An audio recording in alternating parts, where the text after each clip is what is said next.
I'm so excited to welcome Devin Daniel, VP of Operations, and Ramsey McCoy, Operations Manager from Creative Circle, one of Houston's premier marketing and creative services companies, who will today lead discussions on tips and tricks for the laid off and looking. Devin and Ramsey have helped countless professionals just like you find their next opportunity, and today we'll discuss how you can creatively position your skills and experience, navigate today's job market, rethink the pivot, and so much more. Just a quick heads up that today's session is being recorded. Please keep your lines muted to limit distractions, and we'd appreciate if you'd keep your cameras on so that we can build community. Without further ado, I'd like to turn it over to Devin and Ramsey. Q&A is welcome throughout, so please raise your hands or interject when questions arise. Devin and Ramsey, take it away. Brittany, thank you so much for that awesome introduction. And we really are so excited to be here. So thank you to IABC Houston for having us. And I have to say, Ramsey and I are two individuals who have both had to pivot careers a couple of times. So we're really happy to be here and talk to you about job hunting, especially in the current environment. As Brittany was saying, Creative Circle is a marketing and creative services company that helps candidates find their next opportunity while working with clients to find solutions on their business challenges. We connect people to projects by building some flex teams, providing studio agency services, filling contract and direct hire roles, and introducing subject matter experts when clients are looking for consulting partners. Absolutely. Thanks, Devin. And I'm excited to be here today because this is a topic that, much like Brittany was saying, we have people asking about daily. And I do want to pause and stop and first applaud each of you for joining this conversation today in general, because this market is unknown terrain, and it's harder than it used to be to find work and to pivot. And so we wanted to share a couple of things out the gate so that you have a place to get started after this conversation today. So here's Creative Circle's website. Devin was sharing with you that we're marketing and creative services. One of the things that we do is helping people such as yourself find opportunities. So definitely connect with us today after this conversation. So you can see pretty quickly some of the roles that we place, a wide variety, lots in the copy, marketing, accounts, content, a little bit of everything. And this is just top of the surface. And when it comes to roles, what's in a title, right? Many things have a title, but is it the only title for the job? Not necessarily. So if you don't see your formal title on here, that's okay. We might still be able to help as long as it's in that marketing and creative realm. The other thing I wanted to share is our career resources page, because we have a lot of options here for you as well. Starting with how you would work with Creative Circle, we have a resume, portfolio, and interview guide that will at least get you pointed in the right direction and started. So if nothing else, start there. And all you do is go to creativecircle.com. Real simple.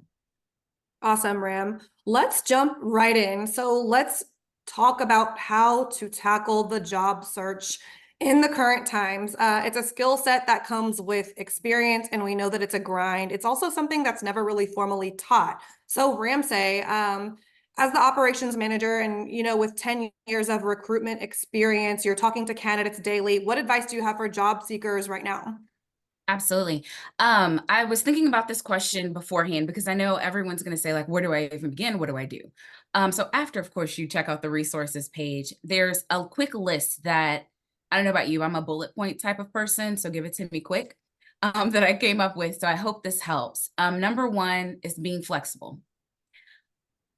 This is not the old school way of looking for work where you have the skills, you know that you're a match for the position and you can just get the job, right? Long gone are the days where that's it.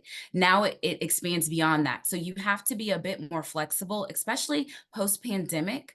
The rules have kind of changed and there aren't any set rules in place anymore. So it's kind of a little throw spaghetti at the wall and see if it sticks, but also it comes to being flexible in your search, but also being understanding to what you need. Are you wanting a full-time versus a contract position? If contracts, what does that include? What does it look like? Can I do this with my lifestyle, with my family, schedule, etc.? The second thing is being creative. Don't just think I'm applying to these jobs on LinkedIn, I'm applying on Indeed or on their website. That's it. No, use LinkedIn to make connections. Work with teams like IABC to meet and network with other people. Be creative in where you're looking for opportunities. The next thing is don't put all of your eggs in one basket. If you put all of your eggs in only Creative Circle or only in LinkedIn or etc., you're going to find very quickly maybe that wasn't where you were going to find the opportunity. Maybe it was from the networking opportunity or reaching out to former teammates that you've worked with in the past, etc. My next one was make sure that you are customizing and tailoring your resume and your application for the position that you are applying to. I think many times people try to use one resume as a one size fits all, and it just doesn't work anymore. Hiring managers are a lot more savvy than they ever have been historically. So if you have a resume that you're applying for a particular role and they call out key things, make sure your resume speaks to your directly related experience for those key things. My last two, you want to show value. This process goes from beginning when you apply for the role to when you actually interview for the position. If you're not showing value as to why you are a match for this role and what the client is looking or the hiring manager is looking for, then you will very quickly see they're going to move on to someone else that can show that value. And the last one is keep moving. It's very competitive, more competitive, I'd say, than I've ever seen before. And while there's not as many opportunities, there are more people looking, and people are more specific about what their needs are and what they're wanting. And so that's okay. However, don't be discouraged. It feels personal, but I guarantee you, when it comes to hiring, those teams are looking for folks that will be a long-term match for their team, not just fly by night. So those are my key points. You threw a lot in there, and I do want to touch on some of that and follow up on a bit of it because personally, the individuals, friends, family members that I'm consulting who are in the market right now, they're telling me some things that they are seeing out there, which includes, okay, Devin, I keep applying and applying and applying, but I'm not hearing back from anyone. So if you are applying a lot and you're not hearing back, or, one of your advice points, Ramsey, was be flexible. I would say I agree with that, but you need to be flexible, but also highly specific at the same time. So for people who have that type of feedback and they're reaching out to you, what is your advice for them when they say, okay, I keep applying everywhere, but nothing is happening? Where should they tailor their job search or switch things up within their job search? Yeah, I think that's a great question. I think it's that old saying, looking for a job is a job. You have to treat it as such. So I have a number of candidates and people that I work with that will create a tracker for themselves to see what worked and what didn't work. So for example, if you have a tracker or even a spreadsheet or however you prefer to track it, stating, here's the company, here's the industry, here was the title, and where I applied. And then did they get back to me? Did they not get back to me?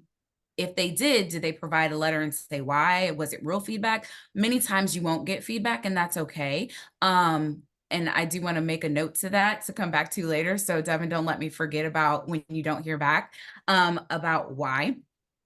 Or why you're not picked. But start there with what you are noticing personally as to why it's not working. And then you do that pivot, right? That rethinking the pivot and what it looks like. So maybe the pivot is something in my resume isn't resonating. Is this resume getting any traction? Is anyone offering me an interview based on my resume? And if not, okay, maybe I need to adjust that. Is that resume working? Right? Okay, great. It is. Well, I'm getting the interview. What am I not doing? Maybe it's strictly my interviewing style. Maybe I need to do some practice interview things with someone or have someone tell me what they're noticing, because it can be so many different things. It isn't a one size fits all. And then the other thing is, if you're not hearing back, sometimes it's okay to reach out and ask why, or ask for next steps. I think it's one that many times people forget.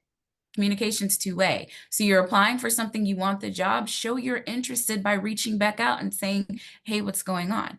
The caveat to that, however, is don't do it in an annoying way. To not to be, I want to be as very transparent as I can. When hiring managers or internal HR teams are reviewing applications, many times there are hundreds of applicants for just one job, which means it's only going to be one person to get that role. So they're not going to respond to every single person, unfortunately, because the volume is so high in terms of people applying. However, if you applied on a Monday, maybe don't expect them to give you a response on Tuesday. They may not have gotten to it yet. Give them a little bit of time, maybe wait till the next week. You don't want to let too much time pass, obviously, but there's a fine line between being aggressive and then being too aggressive, I guess is a good way to put it.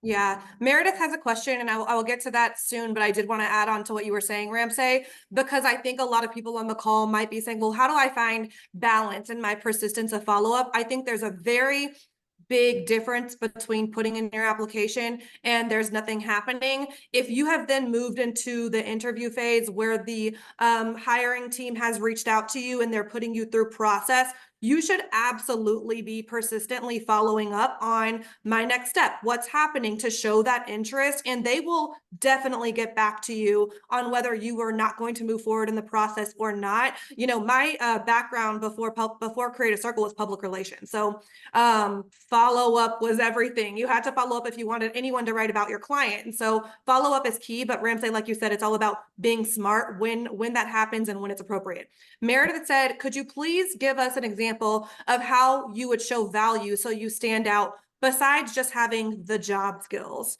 That's a good question. Ram, did you want to start with that one? If you had an answer already, you can go. Yeah, I think right now is the most exciting time for a question like this, Meredith. At the end of the day, there are new emerging technologies and things happening daily that we're learning about. And so I think if you're going to be at the forefront of that, depending on what industry it is you're looking to get into, depending on what vertical it is you work within, proactively showing a client that you have a skill that they might need. I think the biggest thing too that we haven't touched on yet, don't rely on job boards, you all. Reach out when there's not a role posted and say, hey, I can do XYZ. I noticed these things. Can I have a meeting with you? I'm sure a lot of you on this call are deep into your careers. And so if you're on the hunt and you're deep into your career, it's even harder to find that role to match the salary that you had before. So what are you going to do about it? Raise your hand proactively. Those roles aren't always posted, and say, hey, can I have a meeting with you? I'm putting together this proposal. This is what I think you could do. This is what I think that I can bring to your organization. And I guarantee you'll at least get that meeting, and how things look might be different, which is why that word flexible was one of the first things Ramsey had out of the gate. Yeah. I think, first of all, I think everything Devin said rings true. And an extension of that, I would also add, in showing value, it starts with, what do you know about the company and why you want to work there? Many times when we are looking for work, we are in desperation to find jobs and find opportunities and just be employed. So what we do is we just go and we apply to 5 jobs a day, 10 jobs a day, 20 jobs a day, but there's no rhyme or reason because we're just looking for work. But make sure it's purposeful. So when you see that there is a job, research the company first. Do my morals even align with who this company is? Do I even like who they are? Does the description show me anything about the culture there? Do they even speak to that?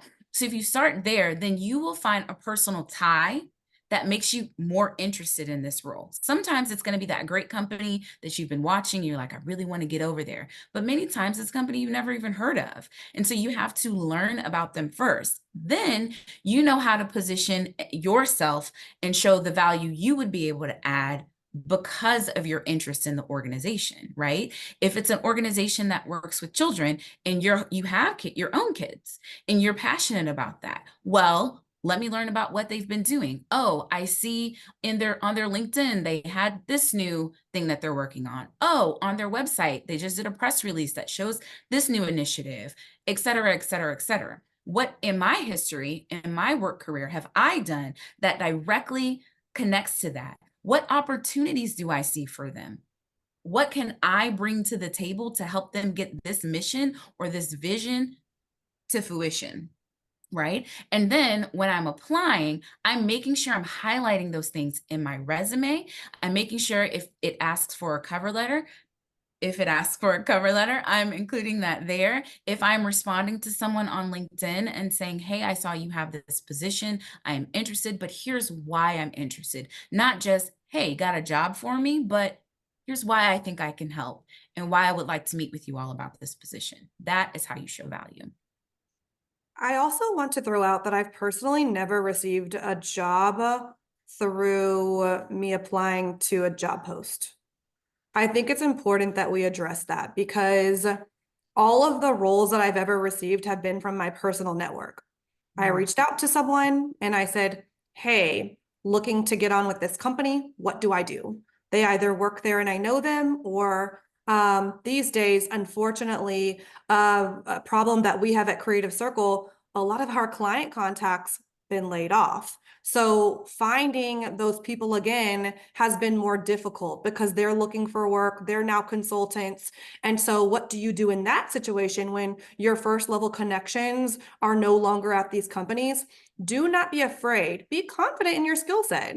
Ask your friends for introductions and make sure that you are following through in that way too. And stand on your experience. I've seen so many LinkedIn posts about that. And I think LinkedIn is a good area, Ramsey, for us to sort of visit right now, because in terms of standing out, I think what are hiring managers looking for on your profile, and how can you differentiate and stand out against other talent in that way?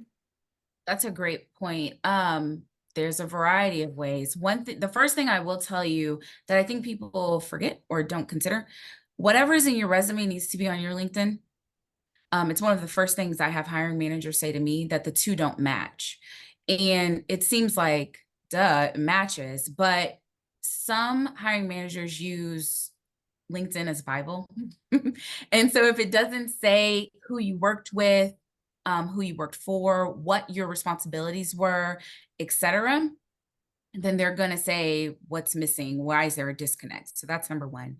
Another thing I notice is making sure that you include keywords and things in LinkedIn. I don't know if you all are aware, but on LinkedIn, every single space where you are able to type something in, hiring managers can then go and search those fields for keywords. So if you work, for example, what people will do is put, I'm a marketing manager for XYZ company. Here are the years I've been there. I do key like marketing bullet points, right? But they're not speaking to deliverables. They're not speaking to results and what was accomplished when they were in their past positions, not speaking to key software programs, technologies that they've used. If I am an internal recruiter at a company and I am doing a search for a particular type of talent, I'm starting with, has this person worked in this industry? That's a search tool. If your profile's not filled out, that's going to be the number one way that they're able to find you. The other thing is, as much as social media for some may be like, LinkedIn cannot be seen as, say, an Instagram, because it's very different. It is a awesome networking tool. I'm sure you've had IABC in-person meet and greets and then shared that QR code in real time. Well, when you're doing that, what are people seeing when they come to your page? Is your story about your history and your vision, your mission for yourself, your brand, is that on there? That will help. And of course, have a picture, but make sure it's a professional photo, because all of it counts. If it's a photo and it's not professional, it may be that thing that maybe they don't take you seriously. I did want to speak to Richard's point really briefly, because I don't want to take too much time. on staffing versus everything else in recruitment. But I do want to speak to it because it is a common thing where there is a high volume of applicants and people are not hearing back from recruiters, and that is a pain point. I will say that many times with traditional staffing agencies or even internal hiring HR talent acquisitions, they use ATS systems, which are systems where they can track their applicants, applicant tracking systems. And the reason is because, again, of the volume. I know that ideally every interaction would be personalized and that you would hear back and they would say something, especially if they reach out to you first and they are seeking you to tell you about a position, right? I can't speak to why that does not happen often.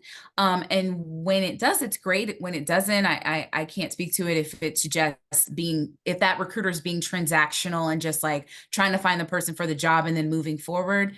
That isn't fair to you. And I know it feels personal. But I assure you, when it comes to, this is going to sound contradictory, when it comes to looking for a job, everything feels personal, but it is not personal until you actually are in that kind of interview stage. Because in the beginning, as much as it hurts to hear, being honest, you are one resume in a pile of resumes. How do you get to the top? And that's what I want us to focus on. Well, it brings me back to value and also showing up online. I know it's very tough when you're like, okay, I need a job and I want a job, but also how can you showcase your skills? You can do so online. If you are a strong writer, showcase that through your LinkedIn posts. People are getting noticed every day by their skill sets because they just quickly showcase them online. I know every single person on this call has a skill set that they're probably not outwardly showcasing because they're not thinking of it in that way. And so that comes with the creativity. Just showing up authentically and showcasing your skills on the side when I'm not working and really just for fun because it just started. I do a podcast with two of my friends, and a media partnership came to us because they want to showcase more women. And that was just an example of me showcasing skills that I had. Like, we didn't really intend to be noticed by anyone like that, but we were. And so think about that as you're doing your job search. We're talking about the pile of resumes and how you can get pushed to the top. Well, it really has nothing to do with that pile of resume all the time. It could be something completely different and in a different way that you're getting noticed. Absolutely. Absolutely. I do want to ask if you have any other questions, please throw them in the chat. We're only at the halfway mark and Devin and I can talk and talk and talk, but I want to make sure we're covering questions and topics that you all have specifically. One thing we can go into, if no one has one yet, is how working with recruiters. What are some of the best practices and how you can work with a recruiter, be it from a staffing agency or internally? Best practices, what might work, what may not work, etc. I have a couple of things off the top of my head, Devin, but did you have anything off the top of your head? In terms of how to work with recruiters? Mm-hmm. Really funny. I was actually a Creative Circle candidate before they told me that they wanted me to work with them. And so in terms of partnering with recruiters, I would just say that the biggest thing is some of the items that you already mentioned being highly specific to the role. So I remember being a candidate and I was getting a lot of follow-up calls to my frustration actually as a candidate. And it sort of made me laugh when I started working internally because I was like, aha moment. But truly, recruiters are working on behalf of clients that reach out and say, hey, can you help me find this very specific thing? And so I know for the candidates, it can be frustrating, but if recruiters are asking you follow-up questions, that's why, because they are on the hook with the client, right? In terms of exactly what that client is looking for. And this goes back to like, be flexible, but also be specific and look and audit your own skills and say, what am I really strong in? And kind of take that one area home and see what roles are going to align best. Yeah, absolutely. I also want to make sure I point out recruiters are human. and they make mistakes, and they are not perfect, and not all of them were created equally. Let's just be honest. Some are really good at what they do, and some have some work to do, and that's okay. We're all learning and evolving at the same time. And not to say that every recruiter is going to be handling the same volume. Some may have who knows how many jobs that they're working on at any given time. Some may specialize in certain areas and be working on something that they're not familiar with. But I guess my point is grant them a little bit of grace, because again, looking for work is so personal. You have family, you have a job, you have responsibilities and things that you're trying to reach. And so in the moment, it's like, how do I get that? How do I make sure my family is good? But remember, you're not the only one, and the recruiter is thinking large scale and not just individually based. But the best piece of information is build a relationship with your recruiter. Do not have a transactional relationship with your recruiter. What I mean by that is if you see them as just a recruiter, they will see you as just a candidate. If you try to get an understanding and build a rapport with them, I think you will go far further. I'll use Shay as an example. We've worked with Shay for years. And I think the reason it's worked is because she's like, let me talk to them, see how they're doing. We're like, let us see how she's doing when we see each other at events. Now we're in each other's network. And so if she has a question or we have a question, we feel comfortable going to her and asking her about it. And it doesn't have to be this like Creative Circle didn't get me anything type of interaction. It's more like a journey, and you're playing the long game. This recruiter is helping you as a partner kind of navigate, kind of get to the destination. While their job is to find you work, there's no guarantees in anything in life. So don't look to them to be the end all be all and the saving grace. They may be the outlet, but maybe it's not. Maybe it's that random person you met talking at the grocery store that's like, oh, I see you have a t-shirt on for whatever business. I work there. And you're like, oh, I'm interested in that. That's a part of your network. So I saw there's some other things down here. Yes, Richard was mentioning, salary benefits too high and he's scaring companies. I think, so one of my friends is in this exact situation right now, Richard. We talk daily. She was head of communications at Tidal, which is a music application that Jay-Z founded alongside the Twitter founder. I can't think of his name right now, but anyway, she knows she's not getting the salary that she had before. It's not happening. So she's doing a couple of different things, and this is where the flexibility comes in. She is reaching out for consulting opportunities. She's also, by the way, a mom of 2 under 2. So part of the consulting thing is just because she wants to build more flexibility into her life at this point. Also, this is a good one for everyone. Don't just look at the job descriptions that you're seeing and like take them as law. She has to be remote to Atlanta because that's where her family lives, but she's applying to jobs that are hybrid LA, hybrid Dallas, and she knows what her skills are. And she's gotten deep in interview processes with companies like SoFi because they believe in her. And they were discussing allowing her to work remotely specifically because the role was higher level. So be thinking of that too. And again, she's just looking at lots of different ways to come at the market. These days, in the past and pre-COVID, I remember we would get calls daily. Ramsey can speak to this, and Jacob, who's here on the calls on our team too, knows this as well. Candidates would always say, oh, I only want full-time. I only want full-time.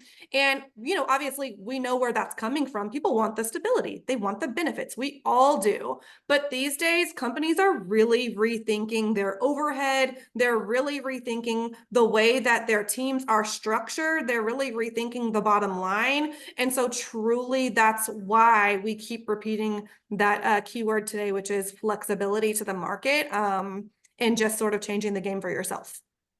I do want to call out Faith's point because I think it's a really good one. If you are currently employed, ask to be on hiring panels. Seeing back-end process is really helpful, and seeing what hiring managers are looking for. Absolutely. Everyone help one, right? When you get in these positions, help and see what else you can connect people to, or giving those pointers. It doesn't just have to be recruiters and things. It can be helping the team at IABC or whatever the case. I think that's a really good point. There was someone else that sent something. Chris, can you talk a little about when to have a salary discussion, absolutely. A good When one. I am employed and a recruiter reaches out, I want to have it right away, because if the position isn't at or above my current salary, I'm not going further. When I'm unemployed, I'm earning zero, and something is better than zero, but don't want to sell myself short either. That goes back to value, I think.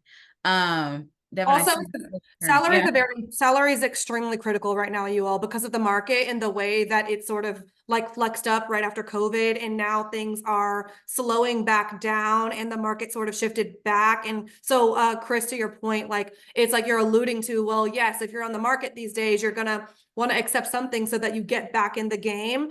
I would say this is why working with recruiters is very important. So even if you are unemployed, it does not matter. They're going to have a consultative conversation with you, and you need to tell them what your number is, because we will go in at that number, or we will fight for you and go in above, but definitely do not sell yourself short. And the last thing we want is to place anyone in a role where it's just because like they are trying to make it work, and then you get into the position and you're either unhappy or it just doesn't work out with the numbers. So that's my perspective, Ram. I'm sure on the recruitment side, you see it all the time, working offers and such. Yeah, I mean, I think you hit the nail on the head. Our favorite word, flexibility. It starts by you saying, what do I need versus what do I want? Because many times I have a conversation with a candidate and they're like, nothing below this 6-figure number. And I'm like, great, me too. I don't want anything below that number either. However, is that realistic for you, or is that just a number you're saying? I also see younger candidates who have 3 years of experience that say, I want this 6-figure number. And I'm like, okay, I'm not going to tell you no if that's what you need. However, the chances of you seeing that are going to significantly dwindle. So another, I guess, point is, what is important? Are you if you're in a position currently and looking to make a move, obviously salary is going to be key in making sure that you're growing in your career.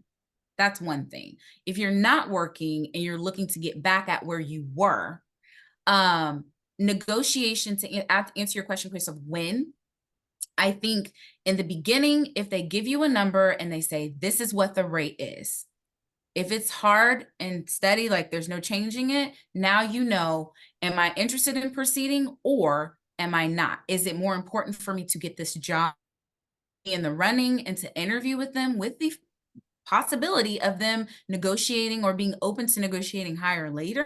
Or do I say it's just way too low, I can't do it? What's important to you is the question there. The win for me is at the beginning when you're talking to the recruiter or the internal talent acquisition person, and then once the interviews start happening, not when you're in the middle of the interview necessarily, because if you're talking to a hiring manager, they may be put off by that, especially if their HR team is handling those conversations. But when the opportunity feels right, you don't want to come in as though you're only looking for money. The value is what you're wanting to show, because it's marrying the two. I want the job and I want to show them that I'm interested, but I don't want to scare them off by being like, but how much am I going to make? That conversation is going to happen. And here's another thing I want everybody to keep in mind. Not every job is for you. Sometimes we don't get jobs because they're not the right fit for us. I've had candidates that were very disappointed when it didn't work out. And then a week, 3 weeks, maybe a month later, they get something that's far better. And I'm like, aren't you glad you didn't get that other job that you were devastated about? It's because there was something better coming for you. So if it doesn't feel right, don't try to press it. That's another. There's a couple of really good questions in the chat, one about pay, one about phantom openings. So I think pay is so important to focus on. And we didn't touch on this, but just because a role has a salary listed does not mean you can't come in higher. We see it every single day, offers being made $25,000 over the listed salary. So again, be confident in yourself and put forth your name, even if you don't see the number right off top. Shay said to Chris's point, how do you counsel companies who are coming to you and want all this experience but offer the junior level pay? I mean, Ramsey, I'll let you take that one. This is something that we battle daily, and there's a couple of things that we do in order to get the client to understand. Yeah, absolutely. Before I answer that, I had another thought on something you just said, Devin. The other thing to consider when you're considering pay, consider benefits, because it's not just the pay that is going to be important. What else are you getting? What is the PTO? What is the work from home flexibility? Do they offer any bonus? What are their healthcare, like, et cetera? Ask those questions too. But to answer your question, yeah, Shay, that's a good one. There are a number of companies that are trying to maximize their dollar. And so they are paying lower, but looking for more skills, responsibilities, etc. Now, we combat that by consulting to our clients and telling them, like, we see this is your budget. This is what the candidate that you're seeking, this is what they make. If their budget doesn't match that, then unfortunately, it is what it is, circumstance or situation. However, I think it is good for the market as a collective to be honest and have those conversations and express why, right? And again, it goes back to showing value. Client, you're looking to pay me XYZ dollars for this. Okay. What I typically make for these 5 things is XYZ dollars. What I would like to do is, and then give them an option, right? Let's tailor a solution for what you need versus I can't do that. That's too low. There should always be a solution from a negotiation standpoint, but get to the heart of where they need to be, I think would be the first question or the first thing. But when it comes to those full-time things, many times if their budget is at a set number, you get to make the decision for yourself. Is it worth, like, am I interested in this company enough? Do I feel like I can show value enough? Is there going to be any flexibility on their ends? Then if not, I wouldn't even try to limbo under that personally. Great question. There was one, I know there's more questions, but Lauren sent one, and I think it was sent to just me.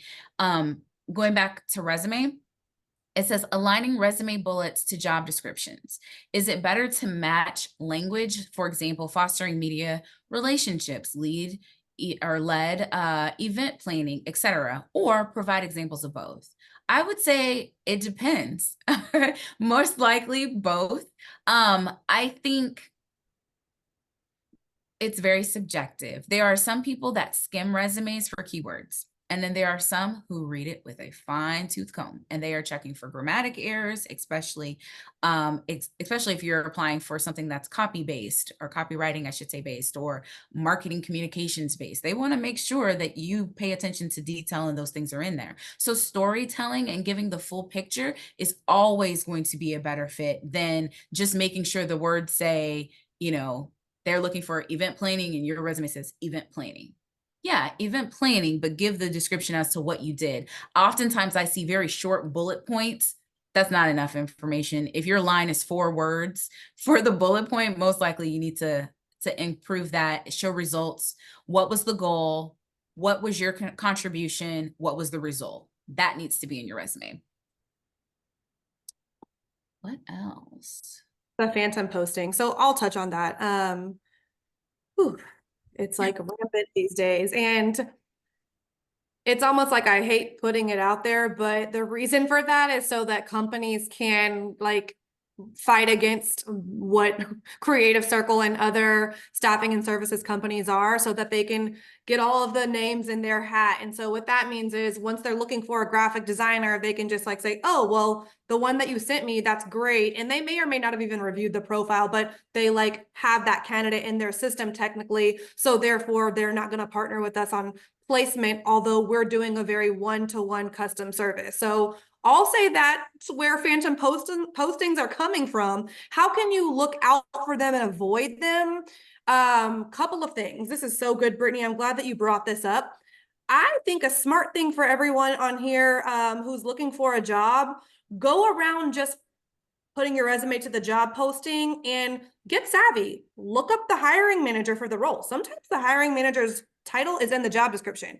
Oh, Director of Marketing Ops at Hard Energy, for example. If you see that listed, DM that person and say, hi, like, I'm so-and-so. I am looking for a role with your company. I saw this opening. I think I'm aligned for these reasons. Here's my resume. Nothing wrong with that, you all. Like, you should be pitching yourselves. That's what we're all here for. So give that a shot. And of course, ask for referrals, like I mentioned earlier. I would say the other way to kind of combat against that is keeping your eye on postings. We've all seen where it's like, okay, you've posted this graphic designer role and it's been there 11 months. Like, what's happening? Or then it comes down, but then it goes back up a month later. So did we hire for that role? Like, what's actually happening here? So I would say those are the two ways to combat against it.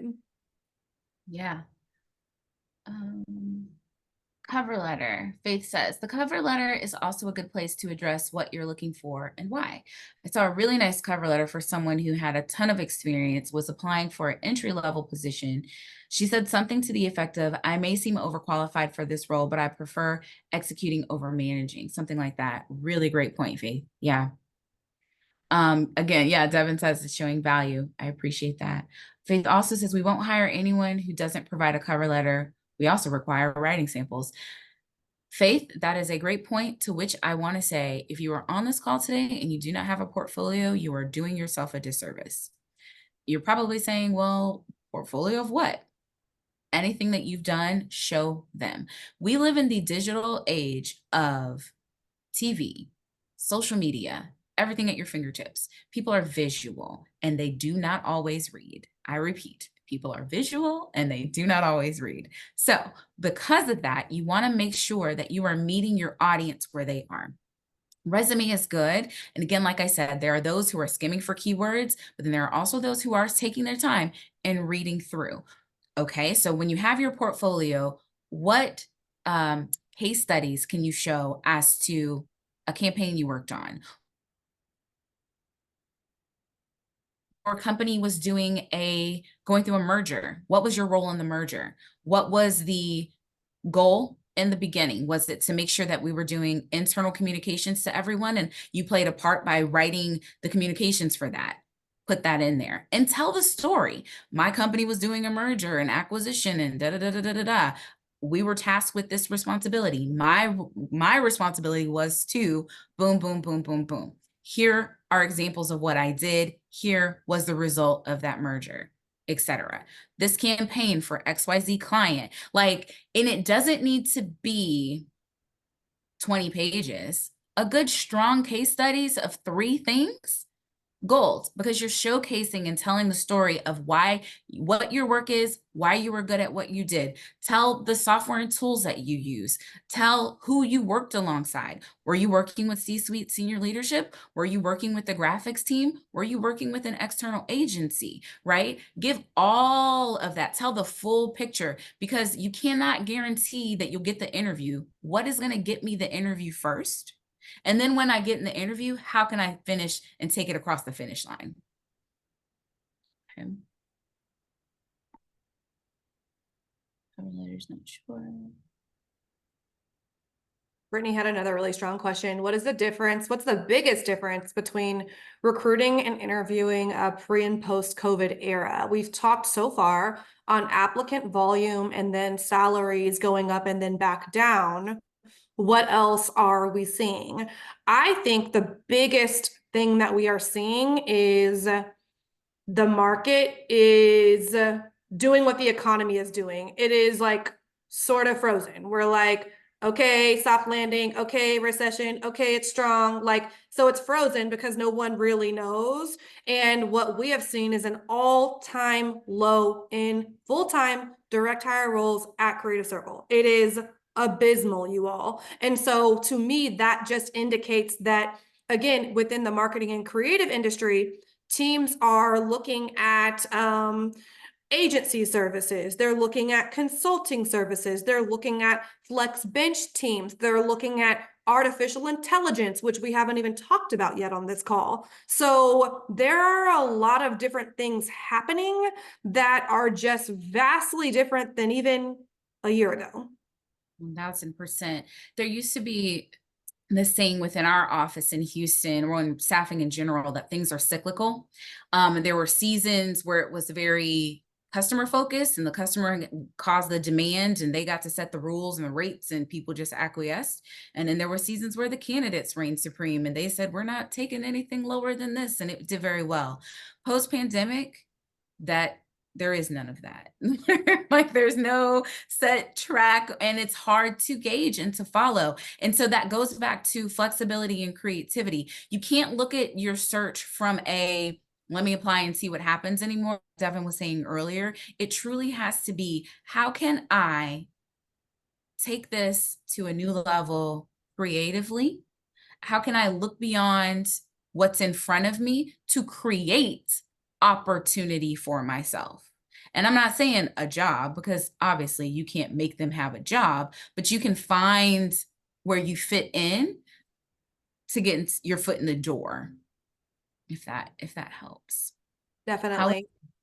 Yep. How is AI impacting the resume review process? Is it true that most openings require you to get through a robot to reach a human?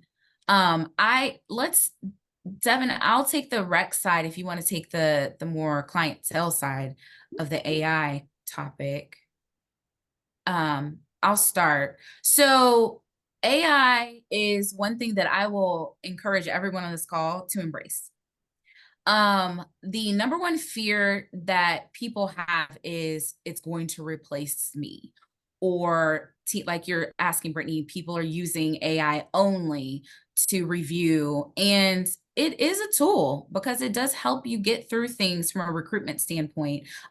We haven't gone that way just yet in Creative Circle, but it is something that we're looking into, and our clients are demanding it. So we want to make sure that we're right there with them in offering fast AI resources to review, and not to filter out candidates, but to give a better quality in giving you the opportunities that you're seeking. So no two people are looking for the same thing. No two clients are looking for the same thing. So by being able to say, this person's salary is here, their skill set is here, and using an AI or Gen AI robot, if you will, to review the data of each resume to compare and say, oh, wow, this person needs to be at a company like this. It's going to help. But at the same time, it's important for all of you to understand how to use tools like ChatGPT and things specifically from a prompt standpoint, because it's something you're going to start to notice in job descriptions more and more. And it's going to start to creep in slowly. And then it's going to be like using Microsoft Word. Eventually, like people don't even put it on the description because it's expected. But with a ChatGPT, it helps you generate ideas. It helps you improve your speed and efficiency. Don't shy away from it first. Learn a little bit about it first, and then just dip your toe in the water there. Thoughts on that, Dev? Yes. So I would say, I'm laughing because people are talking about AI horror stories in the chat. And yes, we have heard them as well at Creative Circle. There have been candidates who were removed from things because they were using AI to write for them or design things for them, or were misrepresenting their skill sets.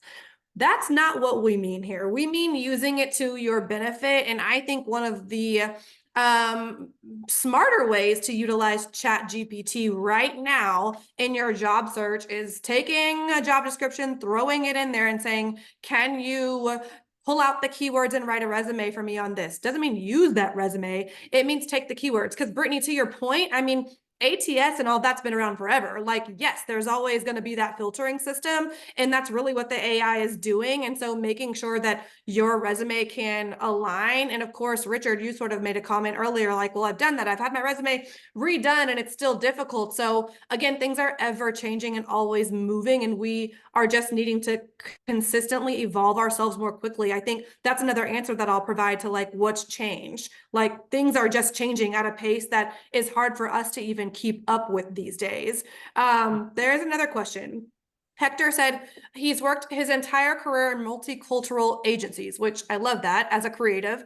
And he's applying to GM agencies now. Any tips to stand out and not be seen as only a multicultural creative director? I think that's something we've also seen, especially out of the Houston office, Ram. Absolutely. I think it comes down to your resume and portfolio and the samples that you're providing. If you're able to, position is everything. I think when it comes to portfolios, many times people just put all their stuff in there, or they don't organize it in a way that is helpful, if you will. Categorizing, of course, by different item or campaign, but then maybe flip the order. I don't know what the order is that you have in your portfolio, Hector, or how you have your resume formatted, but I'm gonna answer this in two ways. Portfolio wise, I would say campaigns and things that you've done for broad cultures and not just one, or broad audiences and not just like one particular culture. I would flip those and put those at the top, just so they can see like you haven't only specialized in one area. That will be number one, just to trick the eyes. So they go to that versus going to the other first. And then of course, putting most recent work at the top. I think another thing people do is forget to like rearrange the order. So their old stuff shows first, and then it's like, this is from 2008. I want to see 2023. So move that. On the resume side, I always recommend what is called, it's like my favorite type of resume, and from what I hear, it works very well, a highlights resume. Your traditional CV has education, years, certifications, yada, yada. And then you go into professional experience. And under that, you list, I worked at Creative Circle. This was my title. This is what I did in a block of bullet points or a paragraph or whatever. And then you do your next role, and then you do your next role. And at the bottom, you may have skills, software, etc. There's nothing wrong with that resume. I think it is wonderful. It is necessary. However, if you are finding you are having a challenge at any point, switch to a highlights resume, which looks like this. Still have education and everything at the top. Instead of going straight to professional experience, do a breakout or a call out of key skills and things you've done in your career that align to those skills. For example, creative director. Served as creative director for blah, blah, blah, blah, blah. Was responsible for campaigns for these types of clients, resulting in these things, manage these types of teams, XYZ industries. You're showing specifically, like you're telling the story of your creative director experience out the gate. There's no questions about it. They're seeing it at the top. Under that, then you say graphic design. As a designer, designed for these campaigns and these types of collateral materials, et cetera, et cetera, et cetera, and so on and so forth. And then under that section, go to your professional experience. But here, you're not using those same bullet points because you've already had it at the top. The goal is not to make your resume 6 pages. The goal is to just bring their eyes to the information you need them to see. So at the bottom, when you have your professional experience, still list company, Creative Circle, title, years, but all that meaty part, the bullet points, have been adjusted to the top, to the highlight section under their specific section. If you have more questions about that, I can definitely answer later, but there's that. Hey, Brittany. Oh, we're close to the ends. I was just going to jump in and give a 5-minute warning. And I want to make sure that we do leave just a moment at the end, Ramsey and Devin, excuse me, if you guys wanted to give her a summary statement, or if you want to do one more question. So I just want to throw that out there. And thank you so much for the great conversation that we've had so far. Yeah, absolutely. Dev, you go first. I feel like I've been talking a lot. No, I mean, this is all about recruitment, so you should be talking the most. And I wanted to also throw out to Hector, I know that you likely have recruitment help, but working with a recruiter or a headhunter for your specific needs, I think would be really good too, because companies aren't always necessarily looking for like specific experience. They're looking for varied.